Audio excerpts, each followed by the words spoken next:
पहली बात तो माननीय मुख्यमंत्री जी को इस प्रकार की भाषा बोलनी ही नहीं चाहिए। अगर भारत देश का किसी दूसरे देश से कोई बात है तो इसके लिए केंद्र की सरकार अफित होती है और केंद्र में भी भाजपा की ही सरकार है। माननीय मोदी जी देश के प्रधानमंत्री हैं और साथ ही साथ विदेश मंत्री भी होता है। तो बांग्लादेश में यदि अल्पसंख्यक हिंदुओं पर, बौद्धों पर, जैनों पर, सिखों पर कोई भी जनजातीय अत्याचार हो रहा है, हत्याएं हो रही हैं, आगजनी हो रही है, तो इसके लिए विदेश मंत्री का कानून बैठे हुए हैं। इसके लिए क्या माननीय प्रधानमंत्री जी दिखाई नहीं पड़ रहा है क्या? माननीय प्रधानमंत्री जी और देश के विदेश मंत्री जी इसके लिए अफित हैं। आम जनता कैसे उनसे बात कर सकती है? इसलिए अपनी सरकार के नाकामयाबी को आम जनता पर थोपने की गलती करके माननीय मुख्यमंत्री जी अपनी जनता को छिपाने की कोशिश कर रहे हैं।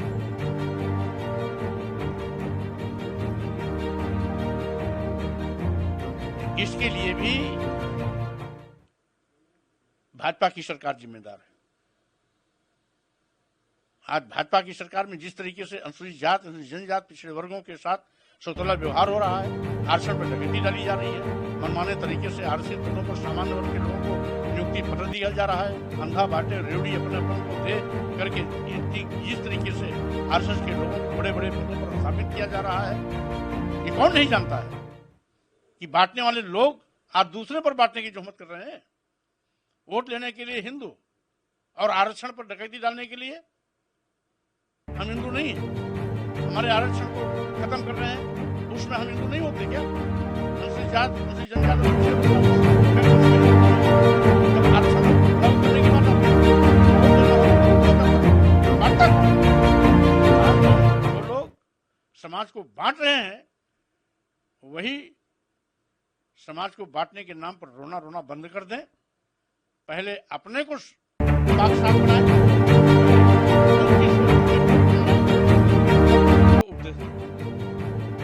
दूसरी बात, यदि कांग्रेस ने आज सपा का समर्थन किया तो 96 में मानिया बहन जी ने भी कांग्रेस से समझौता किया,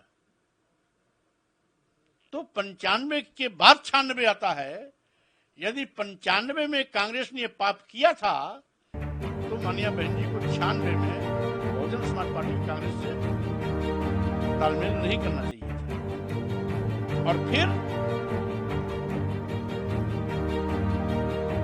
आज इसके पहले वाले लोकसभा चुनाव में, 2019 के लोकसभा चुनाव में जिस समाजवादी पार्टी पर जिस समाजवादी पार्टी ने बहन जी पर जानलेवा हमला किया था, तो बहन जी को कौन सी ऐसी मजबूरी थी जो समाजवादी पार्टी से उसमें तालमेल किया? राजनीतिक साजिश है।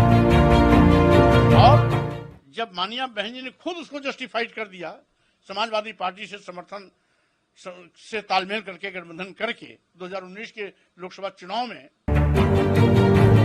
अपना मुद्दा उठाने देता मानिया बहन जी का हम सम्मान करते हैं, क्योंकि उन्होंने बहैसियत मुख्यमंत्री उत्तर प्रदेश के किसान में 4 साल लगाए। आज राजनीति के अखाड़े से बहन जी बाहर मात्र इसलिए हो गई हैं कि उन्होंने खुद बाबा साहब डॉक्टर अम्बेडकर के मिशन को छोड़ा, मानव काशियान के सामाजिक परिवर्तन के आंदोलन से दूरी बना ली। यही कारण है कि जनता ने भी उसकी दूरी बनाई। अगर मानिया बहन जी को कुछ करना ही है तो बाबा साहब डॉक्टर अम्बेडकर के मिशन के रास्ते पर फिर वापस आए और मानव काशीराम का जो सामाजिक परिवर्तन आंदोलन था उसको लेके आगे चलें। जो बहुजन समाज का मूवमेंट था कि जिसकी जितनी संख्या भारी उसकी भागीदारी के हिसाब से काम करें। हमारा भी लेकिन जिस तरीके से अगर यही सच है कि 95 में समाजवादी पार्टी ने उन पर जानलेवा हमला किया तो हम लोगों ने उसका मुखर विरोध भी किया था, लेकिन 96 में कांग्रेस सरकार ने अगर समाजवादी पार्टी को सहयोग किया था तो 96 में कांग्रेस से तालमेल क्यों किया? अगर समाजवादी पार्टी ने बहनी पर जानलेवा हमला किया था तो 2019 में समाजवादी पार्टी ने बहनी तालमेल क्यों किया? इसके साथ ही इस देश की 90% आबादी को उनका हक नहीं मिल पा रहा है।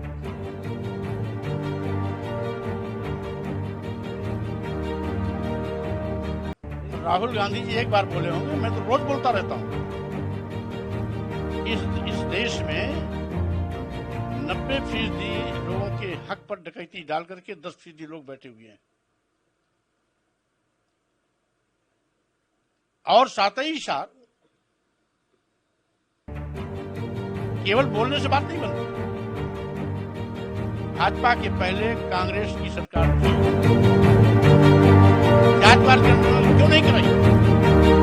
जातिवाद गणना करा करके सबकी हकदारी क्यों नहीं कराई? कौन रोका? और आज भारतीय जनता पार्टी भी वही पाप कर रही है। नारा देगी सबका साथ, सबका विकास, सबका विश्वास, सबका भागीदारी क्यों नहीं कहते? आज जिस तरीके से पिछड़े वर्गों के आरक्षण पर डकैती डाली जा रही है, जिस तरीके से बिना विज्ञापन निकाले उत्तर प्रदेश सभी मेडिकल विश्वविद्यालय, मेडिकल कॉलेजों में professor, reader, associate professor, assistant professor के पदों पर सामान्य वर्ग के लोगों को भर्ती दे दी गई, ये कह करके कि अनुसूचित जाति, अनुसूचित जनजाति और पिछड़े वर्ग की अभ्यर्थी उपलब्ध नहीं है। जब विज्ञापन ही नहीं निकाला तो उपलब्ध नहीं है का फार्मूला कहां से आ गया? इसलिए केंद्र में बैठी हुई सरकारों की नीयत साफ नहीं। ये सत्ता हथियाने के लिए अच्छा तो बोलते हैं, लेकिन जब सत्ता में आते हैं तो अनुसूचित जाति, अनुसूचित जनजाति और पिछड़े वर्गों के आरक्षण पर डकैती डालते हैं। आजादी के 75 साल बीत जाने के बावजूद भी आज अनुसूचित जाति का आरक्षित कोटा क्यों नहीं पूरा? अनुसूचित जनजाति का कोटा क्यों नहीं पूरा? और जब से मंडल आयोग की वार्तालाप हुई, 27% आरक्षण का कोटा क्यों नहीं पूरा है? जवाब दीजिए के पास। इसका जवाब न कांग्रेस दे सकती है न भाजपा दे सकती है। तो स्वाभाविक रूप से घड़ियाली आंसू बहाना बंद करें कांग्रेस के नेता, भाजपा के नेता, और 90% लोगों को हकदारी अगर नहीं मिली है, इसकी लड़ाई न राहुल जी लड़ सकते हैं न मोदी जी लड़ सकते हैं।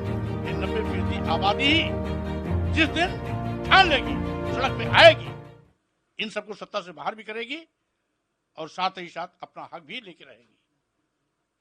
सीधे नहीं देंगे, आंदोलन से देना पड़ेगा। इसलिए ये लोग सस्ती लोकप्रियता हासिल करने के लिए, हीरो बनने के चक्कर में मीठी मीठी बात तो करते हैं, लेकिन लंबे अरसे तक सत्ता में रहने वाली कांग्रेस ने आखिर आरक्षित कोटा क्यों नहीं पूरा किया? सबका साथ, सबका विकास नारा देने वाले, लक्ष्य लुभावने नारे देने वाले भारतीय जनता पार्टी की सरकारों ने अपनी सरकार में विशेष अभियान चला करके आरक्षण कोटा क्यों नहीं पूरा किया? आरक्षण कोटा तो भर्ती में पिछड़ा वर्ग आयोग भारत सरकार ने आरोप लगाया, पत्र लिखा मुख्यमंत्री योगी जी को कि 18,000 आरक्षित पदों पर सामान्य वर्ग के लोगों को भर्ती दे दी गई और आज डबल बेंच हाईकोर्ट इलाहाबाद अभी एक निर्देश दिया कि आरक्षण नियमों का पालन करते हुए 3 महीने के अंदर नई सूची पेश करें और आरक्षित वर्ग के वो अभ्यर्थी जो चयनित हुए थे, नियुक्ति पर से वंचित कर दिए गए, न्याय दिया जाए, किया जाए। अब देखिए सरकार क्या कर रही है। तो सही मायने में ये सब एक ऐसी डकैती की टीम है जो आरक्षण पर साजिश के तहत डकैती डाल रहे हैं। अनुसूचित जाति के भी आरक्षण पर, अनुसूचित जनजाति के भी आरक्षण पर, पिछड़ों के भी आरक्षण पर, इसलिए अपने आरक्षण को बचाने के लिए, संविधान को बचाने के लिए हकदारी के लिए अब